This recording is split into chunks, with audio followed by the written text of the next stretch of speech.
Is this recording? It said Now? transcription started. I'm not sure if it's recording. Recording and Nope. transcription. Yeah, it is recording. Okay.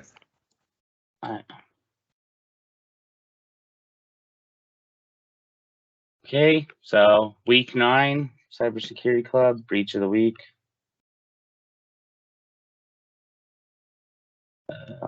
Maybe I should have practiced this once or twice, but here we go.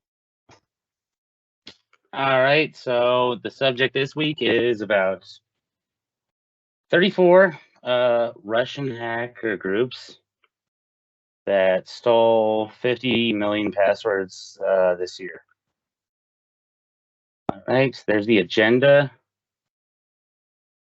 Gonna go through who stole it, what they stole, who they targeted, the timeline, the way they did it, and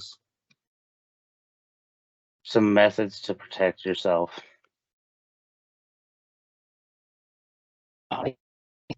And there's the purpose of this, the problem statement. Identify threat actors and methods that they use, inform others of methods of attack, and all of this is for reducing complacency when it comes to your password. All right, so there were 34 Russian hacker groups as traced by a cybersecurity firm in Singapore called ID. 23 of those groups used very old malware called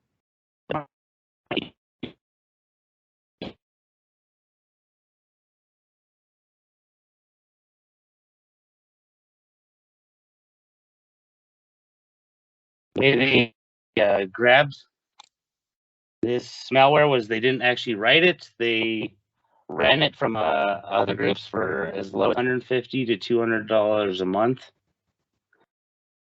$6 million, and that was just the passwords.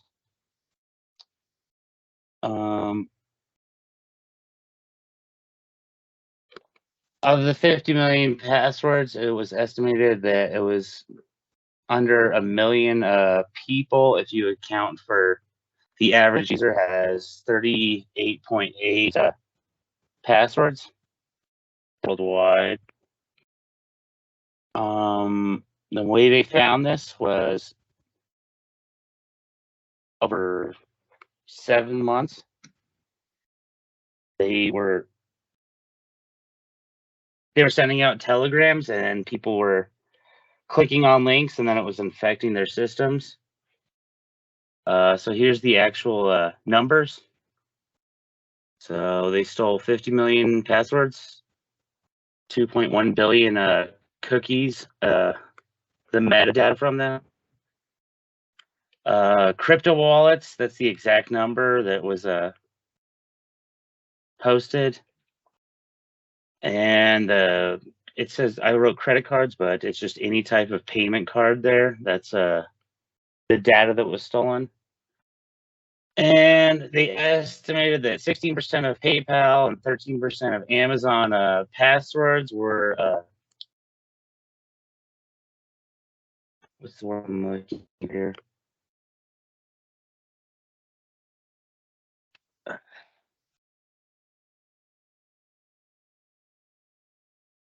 I can't think of the word. They stole this percentage of Amazon users' passwords and PayPal's.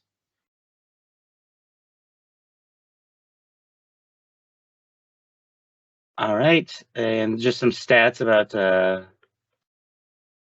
in general. Phishing, 75% of cyber attacks are phishing and scams, or cybersecurity scams. 20% of phishing websites are hosted on compromised legitimate resources. So that's to say, that you have a regular site that you don't know is infected, and they're using it to send out more phishing scams because it's a legitimate DNS server and of things of that nature. And this year alone, it was a 16% increase in phishing disguised as online services.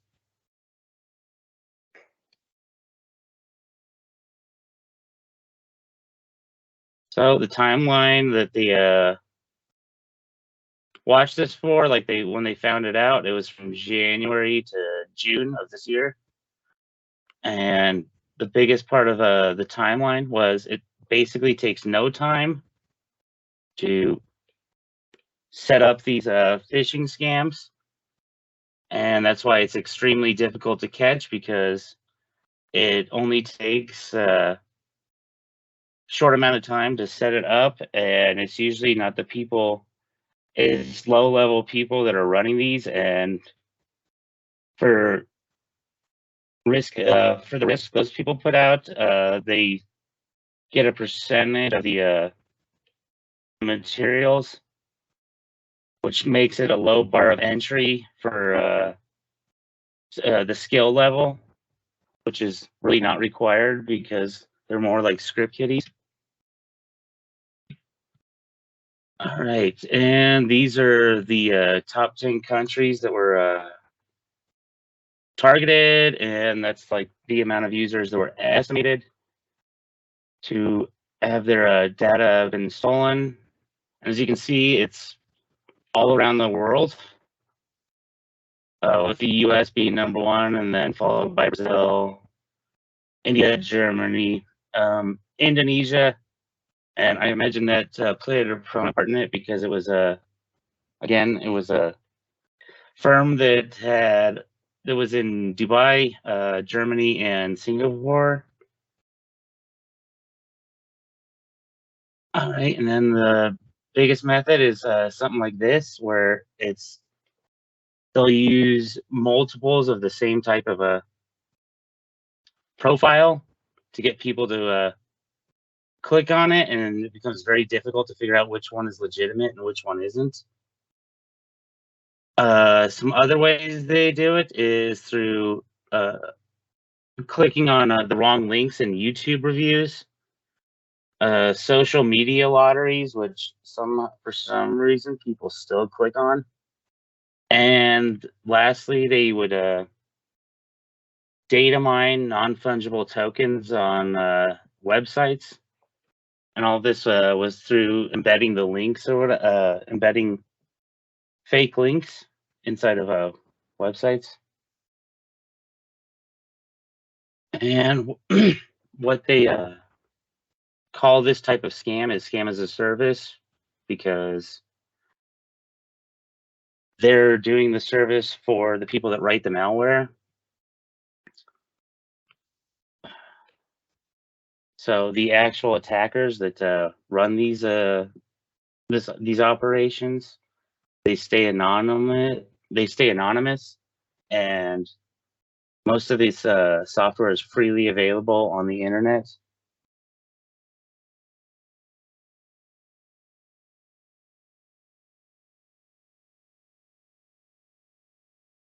Scammers are particularly concerning because it enables us to conduct their activities with relative anonymity and without having to establish a physical presence. So in response, here's some things not to do. Don't download suspicious software. I think that goes without saying, but I'm sure people in this line of industry are the most likely to do so. If it says you're a lotto winner, I guarantee you didn't win the lotto. Not without a ticket in your hand. And the last thing is just use better passwords. Don't if you only know one password and you use a password manager, it reduces the chances of you ever being hacked to nearly zero.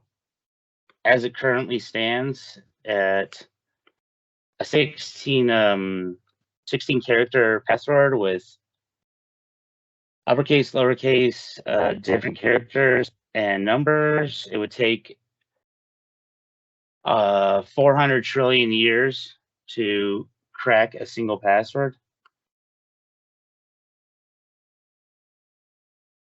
So that's a good thing. That would be the way to do it. And here's some of the references. It's all goes back to this. And some of the people that were suspected were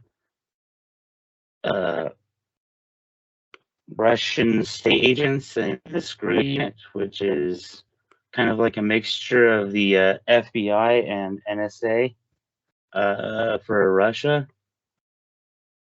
And their name is called Fancy Bear. And they're behind many attacks here in the US. They also hacked the Pope's email this morning and the EU Parliament a week ago.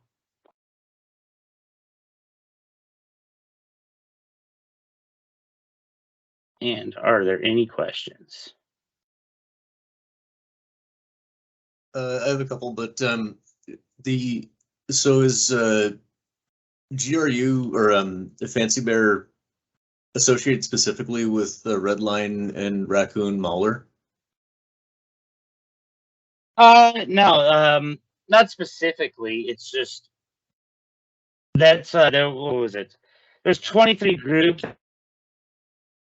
and 8 of Raccoon, so there was only 3 that actually wrote their own malware.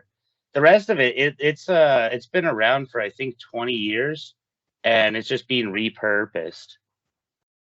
The those two, because I actually found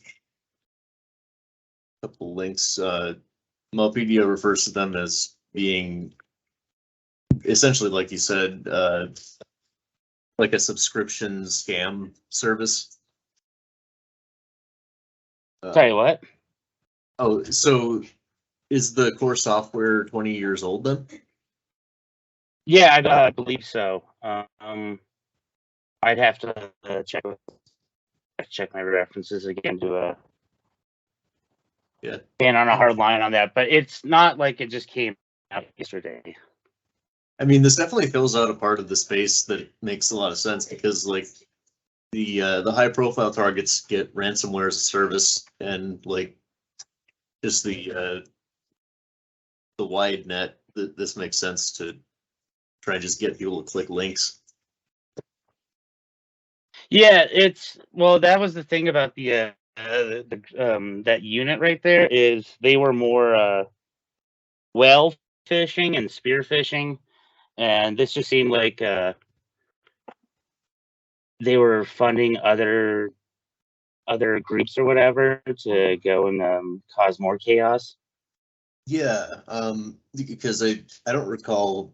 I read a bit about Fancy Bear a while back, and I think part of their MO is disruption. So like sowing chaos definitely seems to be part of, like, that would align. Yeah, they sent malware a week ago that I think 10 companies had the malware. I don't remember who specifically was though. Any other questions, comments? Pat,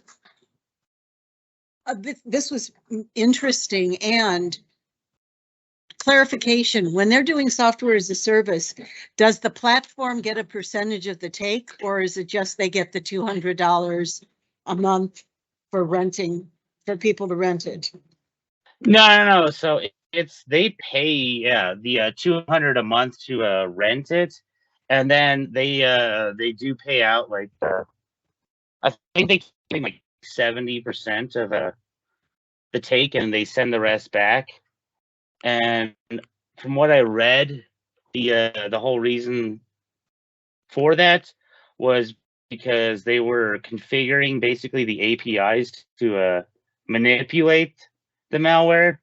So it would be all the hard work was taken care of by one group, and it just becomes a symbiotic type of relationship, I imagine. But yes, like the going back to the original question, yes, they do get it. They do piece it out the percentages they're taking. Okay, and then another question.